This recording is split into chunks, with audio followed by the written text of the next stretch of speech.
¿Qué tal, mis hermanos? Vamos a la clase de Historia 2. La primera parte, hermanos, vamos a la era de los reformadores. Esta era de los reformadores la vamos a dividir en varias partes porque está amplia.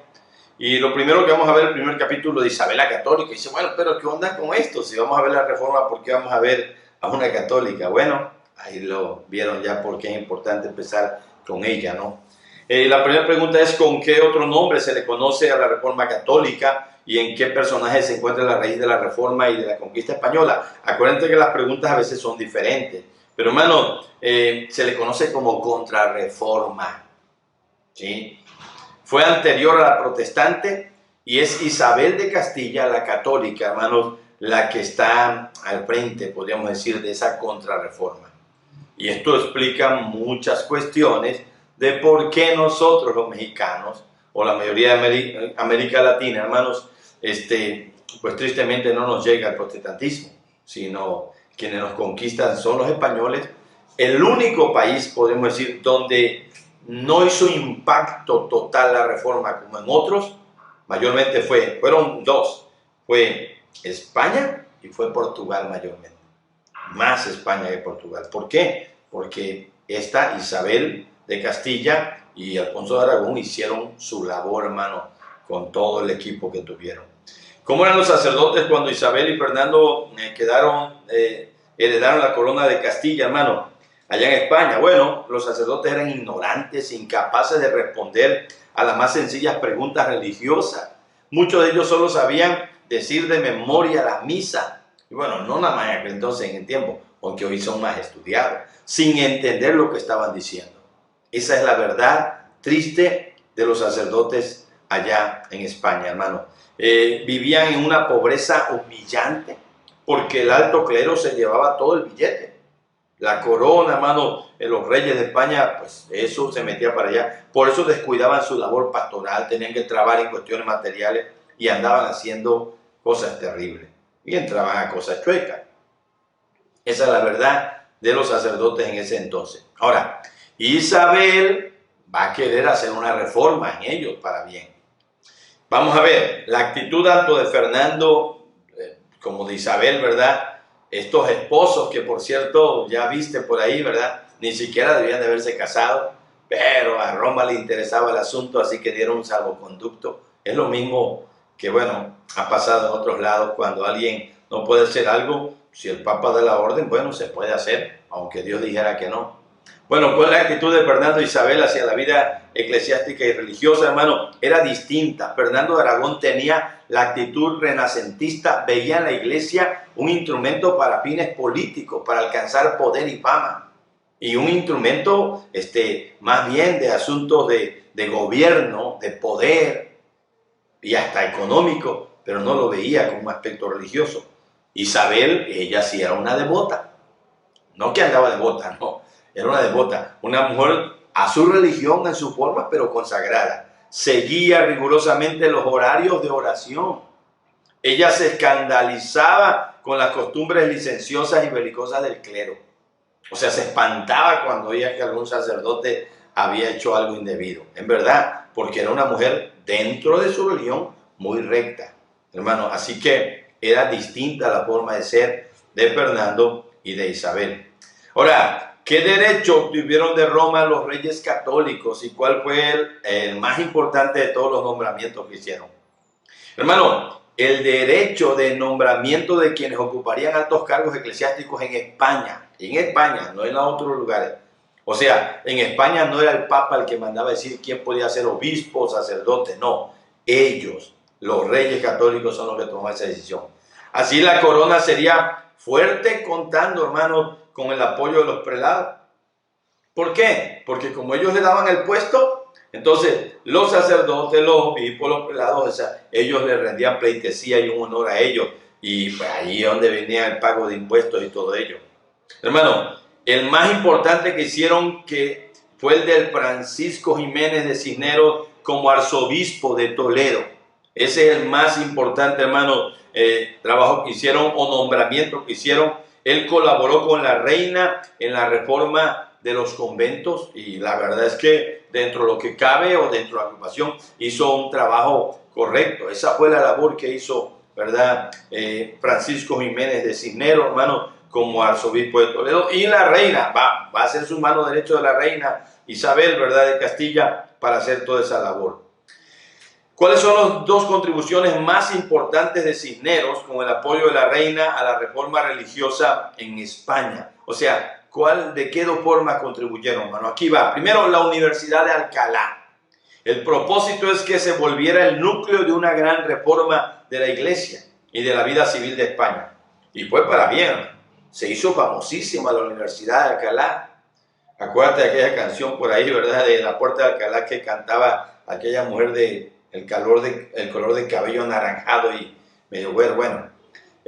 Bueno, ese es un asunto importante. Esa universidad, hermano, fue clave. ¿Por qué? Porque, hermano, el otro fue la edición de la Biblia Políglota Complutense, que es el nombre latino de Alcalá, Complutum, donde se editó y se trabajó esa Biblia. Y una Biblia para España. Así que, hermano, fueron dos contribuciones importantísimas de Cisneros, y la reina financió, apoyó, ¿verdad?, todo eso en favor de la reforma religiosa en España. Algunas características de la Inquisición en España, porque aquí va a entrar la función de la reina Isabel y de Fernando de Aragón, hermano, más de ella que de él, con Cisneros y después con Torquemada. Bueno, ¿cuál es la mención, hermano? En España no estaban dispuestos a permitir sino una sola religión, la ortodoxa católica. Claro, ortodoxa católica. Ya vimos que antes el término ortodoxo tiene que ver con asuntos de sana doctrina. Pero aquí estamos hablando de la ortodoxia católica. Es la que solamente se permitiera. Así que, hermano, no permitían nada de musulmanes, a los moros, a los judíos tampoco. Por lógica, cuando iba a venir el protestantismo, no iba a ser tan fácil de que entrara en España, por esa posición de ellos. Entonces, ¿qué es lo que va a pasar? Aparte de que España a nosotros nos conquista años antes de la Reforma, 1492, ¿sí? El descubrimiento de América, y después viene la conquista, después de ello todo. Entonces todavía no ha entrado la Reforma en España cuando se está descubriendo América acá. ¿Sí ves cómo está el asunto? Por eso es que a nosotros nos vienen a conquistar con la espada y con una cruz, pero no traen Biblia, no traen doctrina sana. Esos ingratos descubridores y conquistadores, ¿no?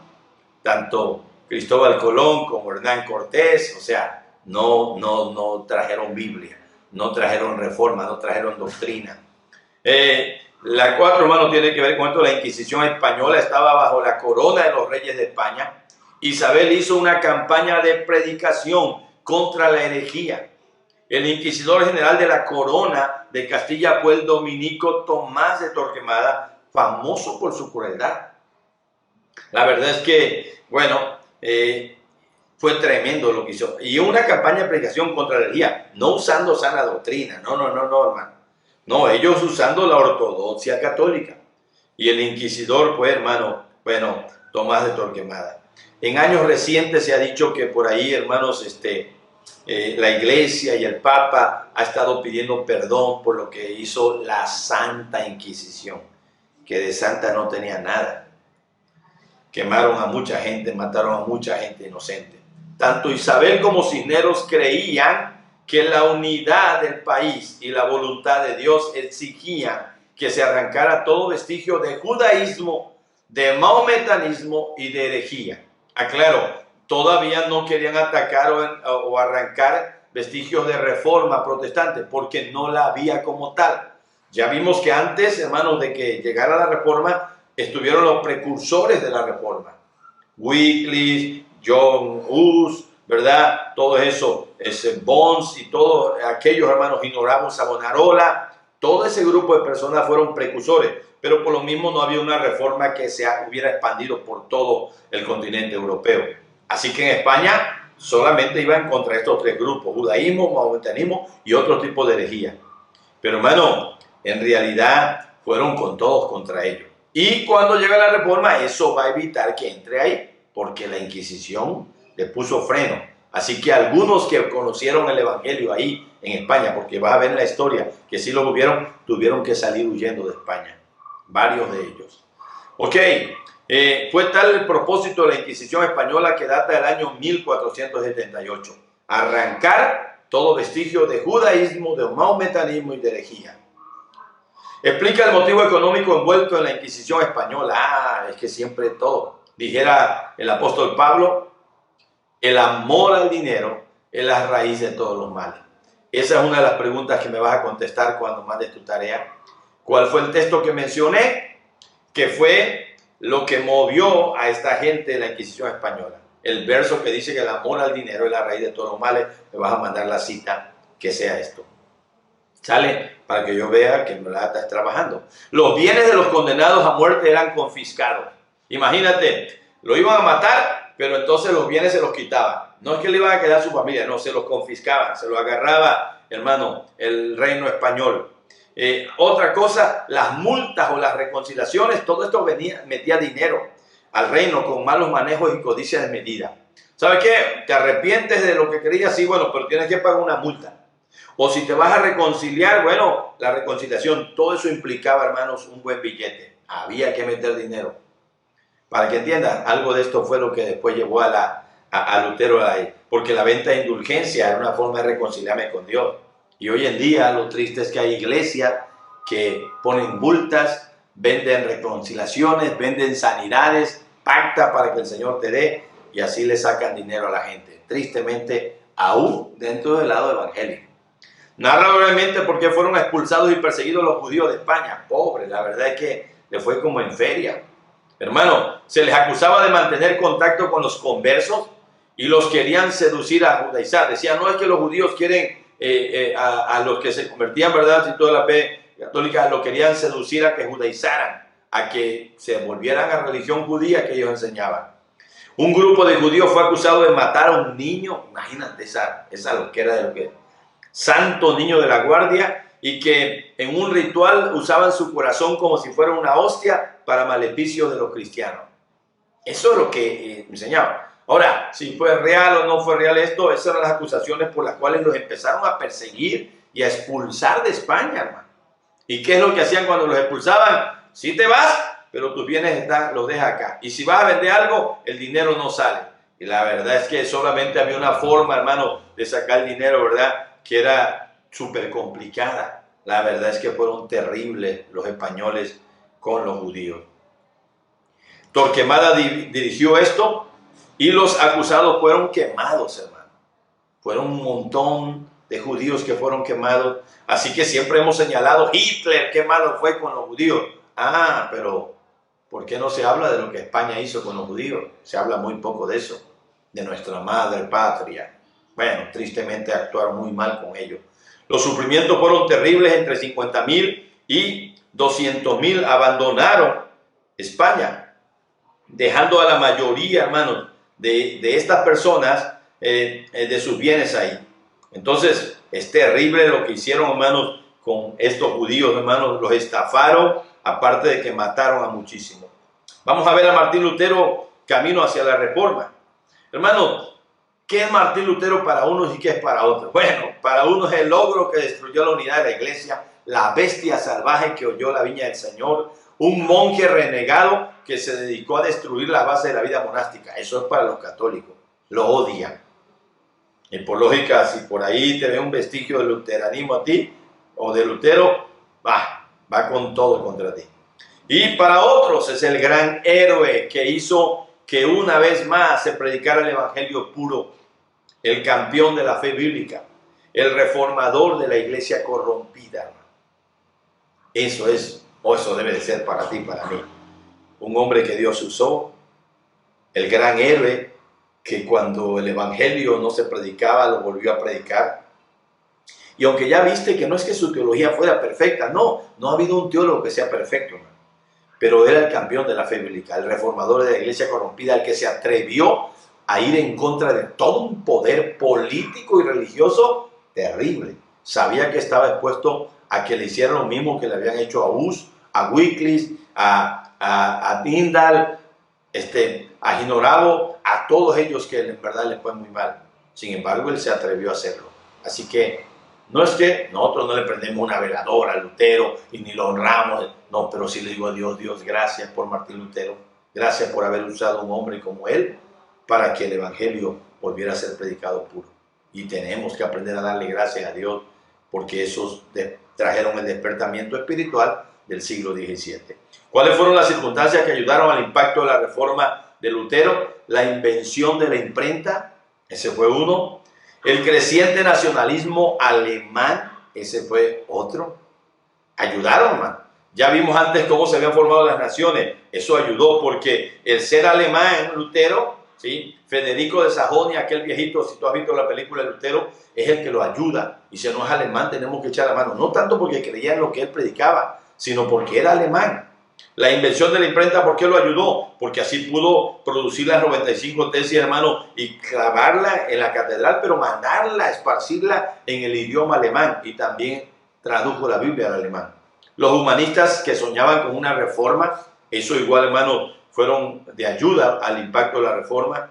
Las circunstancias políticas que había ahí, ¿verdad? Todos los asuntos entre los poderes de los imperios, Carlos V y todo eso. Bueno, todo eso, hermano, ayudó a que el impacto de la reforma fuera más impactante. Pero sobre todo, era el tiempo oportuno de Dios para la reforma.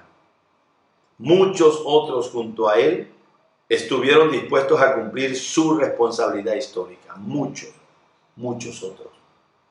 Porque no solo es Lutero. No. Son muchísimos. Ya vimos antes de Lutero, hubieron antes los precursores y después van a haber muchos otros. Y a la par de Lutero, muchos otros que lo ayudaron. Gracias a Dios por la vida de todos esos héroes, unos conocidos, otros desconocidos. ¿Cuáles fueron las 4 causas que llevaron a Lutero a ingresar al monasterio en julio de 1505 cuando tenía 22 años? Primero, en aquella tormenta eléctrica, un rayo le cae cerca y tenía miedo, le prometió a Santa Ana que se haría monje. Vuelvo a insistir, si has visto la película te la recomiendo. La película de Lutero, hermano, la más nuevona, está muy buena. Te ayuda a entender muchas cosas de esta. Y sería bueno que la vieras en estos días. Así que te la dejo de tarea. Por ahí voy a tratar de encontrar el link, te lo mando, porque si no, bueno, consigla. No sé si en verdad pueda estar completa en YouTube, pero bueno, ahí es fácil verla. A veces está hasta en Netflix, en varios lugares se encuentra. Se metió al monasterio huyendo de los rigores de su hogar.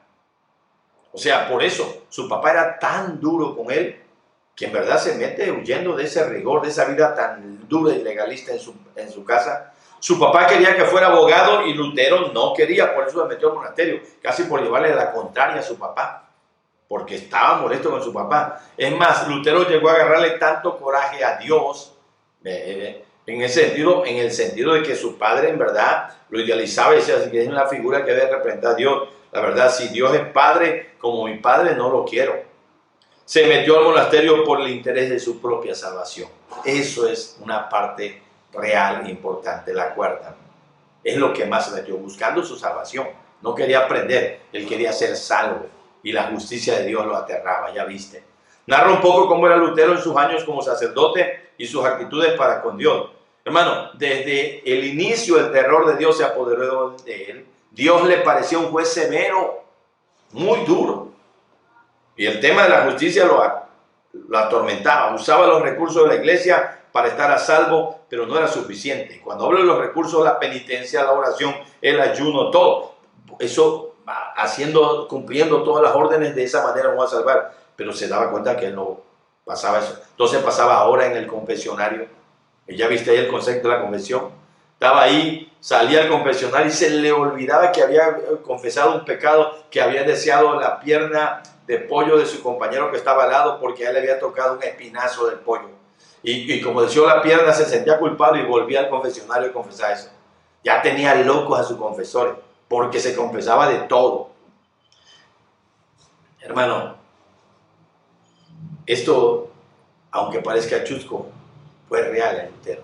Fue extremadamente. ¿Por qué? Porque pues así le habían enseñado el concepto de la religiosidad en ese sentido.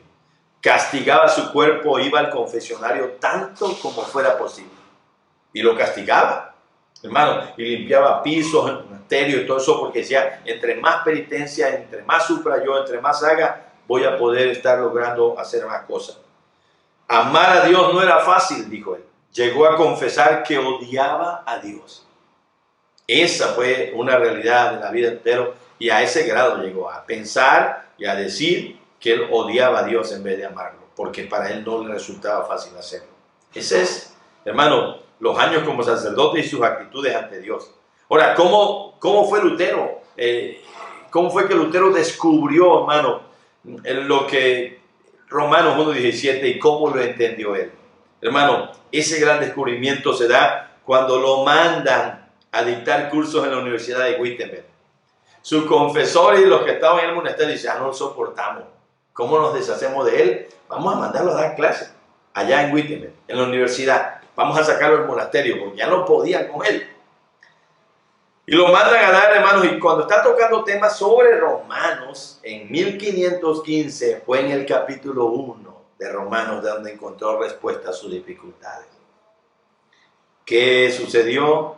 Para él la justicia de Dios es la que más lo atormentaba y lo aterrorizaba. Pero la justicia de Dios que se revela en el Evangelio, hermano, no se refiere al castigo de los pecadores. Eso es lo que él se da cuenta en Romanos 1, 16 y 17. Sino que la justicia del justo no es obra suya, sino que es un don de Dios. Así que, hermano, no se refiere al castigo de los pecadores, sino a cómo Dios castigó el pecado que debían de ser castigados los pecadores, lo castigó en Cristo Jesús. Por eso es que, hermano, el texto es claro. En el Evangelio de Dios, la justicia de Dios se revela por fe y para fe. ¿Por qué? Porque en verdad ahí toda la ira de Dios cayó sobre Cristo. Eso, cuando Lutero lo logró entender, hermano, él dijo, es como si hubiera yo nacido de nuevo, como si el cielo se me hubiera abierto. ¿Por qué? Porque es lo que lo aterrorizaba, y se da cuenta que eso que aterrorizaba ya no lo debía tener por qué hacer, porque la justicia y la ira de Dios cayó sobre Cristo para que ahora él pudiera ser justo solo por la fe, creyendo que Cristo llevó el castigo de sus pecados. Ese es el concepto correcto de lo que entendió Lutero. ¿A qué se atrevió entonces Lutero cuando atacó la venta de indulgencia? Hermano, esto es importante. ¿Por qué? Porque Lutero se atrevió, se había puesto al lucro, a los designios de varios personajes mucho más poderosos que él. Óyelo, a eso se había puesto Lutero, a los designios de varios personajes mucho más poderosos que él, hermano. Atacó la autoridad del Papa León X, quien autorizó a Alberto a proclamar una gran venta de indulgencias en sus territorios, en toda Alemania, a cambio de que la mitad del producto fuese enviado a su erario, o sea, fuera enviada a las arcas de Roma. El Papa León dice, sí, te doy permiso de que venda la indulgencia, pero vas a mandar parte de esa lana acá. Una parte te quedas tú, otra parte va acá. Entonces lo dividían entre varios, porque Juan Tessel se quedaba una parte con él, otra parte iba para Alberto y otra era para el Papa León. Hermano, soñaba con terminar, ese Papa, hermano, León X, con terminar la Basílica de San Pedro. Así que ella fue la causa, una de las causas indirectas de la Reforma Protestante. ¿Por qué? Porque para tener el dinero suficiente para terminar la Basílica de San Pedro, había que vender mucha indulgencia y engañar a mucha gente, haciéndole creer todo lo que enseñaba Juan Tessel, el concepto de la indulgencia.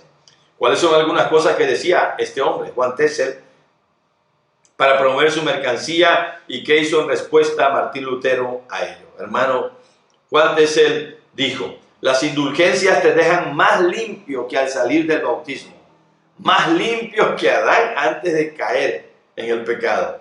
La cruz del vendedor de indulgencias tiene tanto poder, oiga lo que decía, como la cruz de Cristo. ¿Tú te imaginas esa barbaridad? ¿Por qué? Porque el vendedor de indulgencia andaba con una cruz. Hermano, tenía tanto poder como la cruz de Cristo, hermanos, qué barbaridad. ¿Sí? Tan pronto como yo me imagino Juan Tessel, casi como eso que se pone en el mercado. Venga, usted conozca este animalito y todo. Y la gente se acerca ahí. Es una cosa que en verdad da vuelta y que es sorprendente, misteriosamente marca el tiempo y la hora. Venga usted a saber. Y pum, y quiere vender algo. No, son de esos merolicos y saca un reloj. Y todos esperaban que iba a sacar una serpiente o algo así. Bueno, yo me imagino a Juan Tessel haciendo eso en la plaza, en el mercado. venga usted, venga, traiga su moneda. Tan pronto como la moneda caiga y suena en el fondo del cobre, en ese momento el alma de su abuelita, de su tío, de su papá saldrá del purgatorio. Venga, venga, deposite. Ay, hermano, qué terrible. Claro que Lutero oír eso, saber eso y ver eso, hermano, le provocó una ira santa. Porque entonces la respuesta de Lutero a eso va a ser clavar las 95 tesis que atacaban directamente este negocio. Que ya lo vimos, y el mismo pasaje que te estoy pidiendo tiene que ver con esto.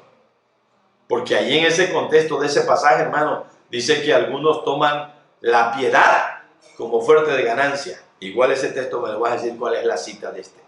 Ya te pedí dos. El del amor al dinero y el que algunos toman la piedad como fuente de ganancia. Igual me vas a dar cuál es esa cita. Que por ahí va, es casi la misma. ¿Cuál es la fecha cuando comienza entonces la Reforma Protestante y por qué? 31 de octubre de 1517, porque fue en la víspera de la fiesta de Todos los Santos cuando dio a conocer sus tesis en el comienzo de la Reforma, clavándolos en la Catedral de Wittenberg. Lutero fue vivísimo, hermano. Le pidió de seguro ayuda a Dios, Señor, ¿cuándo clavo la tesis? Y esperó. Era en la víspera de Todos los Santos. Al otro día iba a entrar un montón de gente a la iglesia, porque era una fiesta o una tradición celebrar la fiesta de Todos los Santos, para que entendamos, ¿no?, la fecha del Día de Muertos. Así que por ahí algunos, y yo a veces lo uso mucho en redes sociales, hermano, yo no celebro Halloween, yo no celebro el Día de Muertos, yo lo celebro en esa fecha, el día de la Reforma Protestante, el día del Evangelio volvió a predicarse. Esa es la celebración que nosotros tenemos que hacer en esa fecha, más que la otra. La otra que no tiene nada que ver con la verdad, esta sí tiene que ver con un resurgimiento de la verdad. Aprovechó porque sabía que ese día estaría lleno de gente, así que fue muy listo. ¿Cuál fue la respuesta de Lutero cuando le pidieron que se retractara de lo que él había escrito, hermano? Mire, a no ser, dijo él, que yo esté convencido por las Sagradas Escrituras o por razón evidente. Hay algunos resúmenes que lo resumen, por ejemplo, Justo L. González lo resumen, pero si dice que completo así está. A no ser que yo esté convencido por las Sagradas Escrituras o por razón evidente, no puedo retractarme, pues mi conciencia me es cautiva a la palabra de Dios. Y actuar en contra de la conciencia no es ni correcto ni seguro. Esta es mi posición, no puedo tomar ninguna otra, así Dios me ayude. Oh, hermano, qué valor. Ahora, pero ya viste, pidió un día. ¿Por qué se estaba oponiendo, hermano? Y él no creía que era tan fácil oponerse al Papa, a la autoridad de la iglesia, al imperio. Sabía que se le venía un mundo encima. Y sintió dudoso y pidió, déme chance un día. Y si tú ves en la película, porque se cree que eso fue lo que pasó, pasó orando y le decía a Dios y reprendía a Satanás y le decía a Dios, ayúdame, dame valor. Y toda una batalla espiritual orando. Y al otro día firmemente dijo esta palabra. Tremendo. Si no me convence la escritura o razón evidente, no me voy a retractar. Continuamos. La teología de Martín Lutero. ¿Qué es lo que creía Lutero con respecto a la Biblia, a la palabra de Dios? Mi hermano, la palabra de Dios es mucho más que la Biblia. Es Dios mismo. Cuando Dios habla, no solo comunica una información, sino que actúa. Claro, algunos se fueron con la finta, porque lo que yo puse es al revés. ¿Sabes qué es lo que decía la respuesta que algunos pusieron como correcta? La Biblia es mucho más que palabra de Dios. Hermano, es al revés. La palabra de Dios es mucho más que la Biblia. Y ahí en la respuesta que pusieron como buena era, la Biblia es mucho más que palabra de Dios. Parece que es lo mismo, pero no es lo mismo. Es Dios mismo, hermano. Cuando Dios habla, no solo comunica una información, sino que actúa.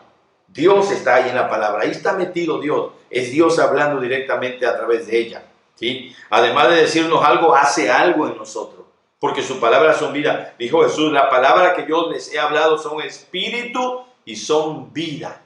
Esas son las palabras que Jesús hablaba. O sea, una palabra viva y eficaz y más cortante que toda espada de dos filos. Buenos textos, ¿verdad? En ella Jesucristo se llega a nosotros. Sí, porque Cristo es la palabra encarnada, la Biblia es la palabra escrita. Y a través de la palabra escrita, Cristo, el verbo encarnado, se llega a nosotros, hermano. Quien lee la Biblia y no encuentra en ella a Jesucristo, no ha leído la palabra de Dios. ¿Ya viste por qué entonces Lutero, por ejemplo, el libro de Santiago le costó trabajo aceptarlo? Y él decía que no era palabra de Dios. Lutero tenía algunos conceptos bien fuertes. Apocalipsis, olvídese. Lutero decía no, no, no. Le costaba trabajo. ¿Por qué propone Lutero que se siga la teología de la cruz en vez de la teología de la gloria? Hermano, la teología de la gloria busca ver a Dios en las cosas que los humanos consideran más valiosas, en su poder, en su gloria, en su bondad. Ah, milagros, noche de gloria. Cuidado, teología de gloria. Y eso es hacer a Dios a nuestra imagen y como Dios quisiera que fuéramos. El Dios de la lámpara de Aladino. Solamente frotamos la lámpara, sale el genio que Dios dice, ¿qué deseo quieres que te conceda, hijo mío? Concédeme 3 deseos, le pedimos nosotros. Espérate, hermano, teología de gloria. Cuidado. Lutero decía que la teología de la cruz, hermano, la que propone Lutero, busca ver a Dios no donde nosotros quisiéramos verle, sino donde Dios se revela en la cruz. Ahí se manifiesta en la debilidad, en el sufrimiento, en el escándalo. Y en verdad, hermano, hay un texto que a mí me impacta que tiene que ver con eso, porque en verdad es teología de cruz. Y te lo voy a leer. Mira cómo dice la palabra del Señor en 2 de Corintios. Y es un texto que, bueno, que ahorita en el proceso de dar la clase me llega ahí. Dice la palabra del Señor, hermano, en 2 de Corintios capítulo 13, porque esa es la verdad. En la cruz se revela un Cristo débil, en un pedazo de ropa, en unas condiciones críticas, difíciles. Y dice ahí, 2 de Corintios capítulo 13, versículo 3 en adelante, pues buscáis una prueba de que habla Cristo en mí, el cual no es débil para con vosotros, sino que es poderoso en vosotros. Porque dice ahí el 4, porque aunque fue crucificado en debilidad, y es lo que dice aquí, hermano, ahí en la cruz, Cristo fue crucificado en debilidad. Sí, ahí en la cruz, hermano, Cristo fue crucificado en el sufrimiento, en el dolor. Dice ahí, aunque fue crucificado en debilidad, capítulo 13, versículo 4, vive por el poder de Dios, pues también vosotros somos débiles en Él, pero viviremos con Él por el poder de Dios para con nosotros. Hermoso verso que manifiesta que Lutero creía esto. A Dios, ahí Dios en esa teología de la cruz destruye todas nuestras ideas preconcebidas de la gloria divina. Todas. Y empezamos a ver a Dios. Y es que ahí está el poder de Dios. Jesucristo en la cruz, hermano, eso, débil muriendo, pero es el Dios todopoderoso que al tercer día va a resucitar. Teología de la cruz hace falta más predicar hoy acerca del sufrimiento. Es el ejemplo que Cristo nos ha dejado. ¿Cómo explica Lutero el contraste entre la ley y el evangelio? Cuando Dios se revela es palabra de condenación y de gracia. Hermano, Dios es santo y el pecado le repugna. Eso nos aplasta. Esa es la ley de Dios.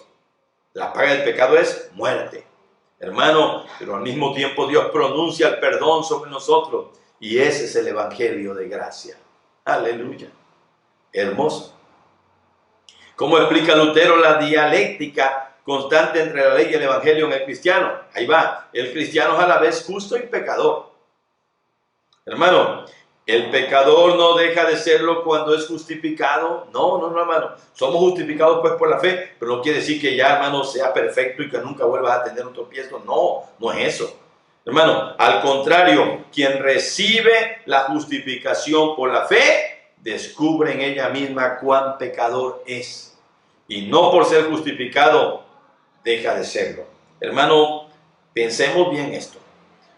Quien recibe la justificación por la fe descubre en ella misma cuán pecador es. O sea, yo al darme cuenta de eso, sigo viendo, espérate, el nivel de pecador que es el ser humano y que somos.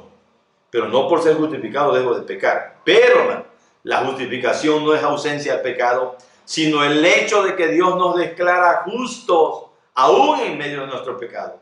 De igual modo que el evangelio se da siempre en medio de la ley.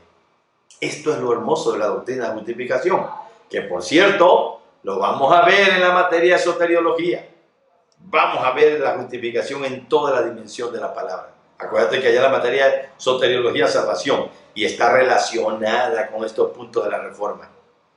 Esto es lo hermoso del Instituto Teológico, hermano, bíblico Domingo Arroyo. Cuando se armaron los paquetes de materia, en verdad Dios sabe que nunca pensamos algo así cuadrarla, pero fue Dios quien lo cuadró. Al mismo tiempo que vamos a estar estudiando historia de la Reforma, este nos ayuda en nuestro sistema, ¿no? Hay instituciones, seminarios donde lo estudian a la par. Aquí, al mismo tiempo que lo vas a estar estudiando la soteriología históricamente en las épocas de la Reforma acá, vas a estar viendo, hermano, soteriología doctrinalmente, en la doctrina de soteriología en teología. Hermano, te va a ayudar a entender, porque vas a ver en la historia quiénes son los que la defendieron, quiénes son las que la definieron, pero allá la vamos a ir viendo con Wayne Grudem de una manera bonita. Te va a ayudar mucho. ¿Cómo concibe Lutero el sacerdocio universal de los creyentes? Vamos ya por las últimas, hermanos. Primero, somos sacerdotes por los demás y los demás cristianos lo son por nosotros. Eso significa orar unos por otros, interceder unos por otros, hermano. Eso es lo que implica todo ello. Hermano, con esto no abolió la necesidad de la iglesia. Algunos por ahí se estaban llevando la cuenta, porque decía, con esto abolió. No la abolió Lutero, no la abolió, sino la incrementa. Pero ya no necesitamos un sacerdocio jerárquico. O sea, no necesito ir, hermano, a hablar con un sacerdote para confesarme, no. Necesitamos de la comunidad de creyentes, sí, eso sí. Si no está unido al cuerpo, si no está unido a una iglesia, si no es miembro de una iglesia, no puede seguir viviendo como cristiano. Tenemos que ser parte de una iglesia, una comunidad de creyentes. Eso sí es importante entenderlo, hermano. ¿Qué creía Lutero sobre el bautismo y por qué creía que se iban a bautizar los niños? Insisto, ahí hay que respetar a Lutero, esa era su posición. Al igual que algunos hermanos que creen que es correcto bautizar niños y bautizar a los niños. Y eso es importante que entiendas tú. No solamente los católicos bautizan niños, hay hermanos de denominaciones cristianas que bautizan niños, nuestros hermanos presbiterianos, nuestros hermanos algunos luteranos, pero eso no implica que por eso no, hermanos, es un punto secundario, aunque yo tengo mis convicciones con respecto a eso y sé que varios de ustedes igual las tienen. ¿Qué creía él? Que en la salvación la iniciativa es de Dios. Esto es lo que se anuncia al bautizar niños, decía él. O sea, ¿por qué bautizar a los niños? Porque, bueno, creo que Dios los va a salvar. Él creía que no se necesitaba fe antes de ser bautizado. Eso es lo que creía él. ¿Qué es lo que enseña la Biblia? Cree en el Señor Jesucristo y será salvo en tu casa. Pero después decía, id y predicad el evangelio a toda criatura. Marcos 16. El que creyere y fuere bautizado. Creer antes de ser bautizado. Y de discípulos a todas las naciones. Después de hacer discípulos, los vas a bautizar en el nombre del Padre y del Espíritu Santo. Y para ser discípulos, la persona tiene que creer. Entonces, la verdad es que aquí, bueno, respeto a Lutero. Allá en el cielo le podemos preguntar, ¿qué onda Lutero? ¿Por qué? ¿Qué? Pero insisto, no vamos a llegar al extremo. Si alguien por aquí bautizó a sus niños, lo bautizaron de niños, entonces algo malo me va a ver. No tiene nada que ver con eso. Pero es un asunto que bíblicamente no está muy correcto. ¿Qué es lo que rechazó Lutero con respecto al sacramento de la comunión? ¿Y qué es lo que él creía con respecto a la presencia de Cristo en el pan de vino? Hermano, él rechazó buena parte de la teología católica acerca de la comunión, las misas privadas, la comunión como petición del sacrificio de Cristo, todo eso lo rechazó. Los méritos de las misas, él lo rechazó. Hermano, y la doctrina de la transustanciación, ¿qué es lo que cree la Iglesia Católica? ¿Qué cree la Iglesia Católica? Que hay una transustanciación, transformación de la sustancia. Aunque está ahí la hostia y sea una hostia y esté el vino, para ellos se convierte, se transforma la sustancia en sangre y en cuerpo de Cristo. Lutero no. Lutero creía en la consustanciación. Esa es la 19. ¿Qué nombre se le dio a la doctrina a la que creía Lutero, en la cual él decía, el pan es pan, el vino es vino, pero ahí está el cuerpo y la sangre de Cristo, y cuando los fieles participan verdadera y literalmente, se alimenta el cuerpo de Cristo. Se llama consustanciación. ¿Qué significa? Con la misma sustancia. O sea, no se transforma la sustancia, es la misma, pero ahí está Cristo, decía él. Los católicos creen que eso que es un pedacito de pan, un pedacito de otra, es ya cuerpo de Cristo. Se transformó la sustancia. Dicen ellos, aunque se siga viendo así. Transustanciación. Consustanciación es que está con la misma sustancia. ¿Qué creyó Calvino y Zwingli? Lo vas a ver más adelante. Uno creía que el asunto era simbólico y el otro que era espiritual, que es como normalmente creemos nosotros. La mayoría de las denominaciones cristianas creemos, todo el lado evangélico, hermano, la mayoría creemos, hermano, que representa, simboliza espiritualmente. Hay una alimentación espiritual de Cristo cuando participamos de la comunión del pan y del vino, sí hay, pero no es que ahí esté el cuerpo, no es que, hermano, se transforme. No creemos en ninguno de estos dos conceptos, ni siquiera en el que creyó Lutero. No, no creemos. Nosotros creemos más en cómo creía Calvino y Zwingli, ya lo verás más adelante. Vamos a la última. ¿Cómo entendía Lutero las relaciones entre la iglesia y el Estado? En dos reinos, uno bajo la ley del Estado, que su propósito es poner límites al pecado humano, y el otro sobre la gracia, donde pertenecen los cristianos, bajo el Evangelio. Eso es lo que quería él, que eran dos reinos, hermano. Esa era su posición, y todo esto llevó a un problema tremendo, que vamos a ver más adelante, que tiene que ver con la revuelta de los campesinos, con una matanza que hubo. Algunos dicen que por ahí Lutero apoyó esa matanza y le han echado la culpa, aunque no tiene nada que ver. ¿Sale, hermanos? Échenle ganas, Dios les bendiga. Esto está muy bueno, estamos empezando la historia y se va a poner más sabroso. Espero sus tareitas que le pedí de esos textos. Bendiciones.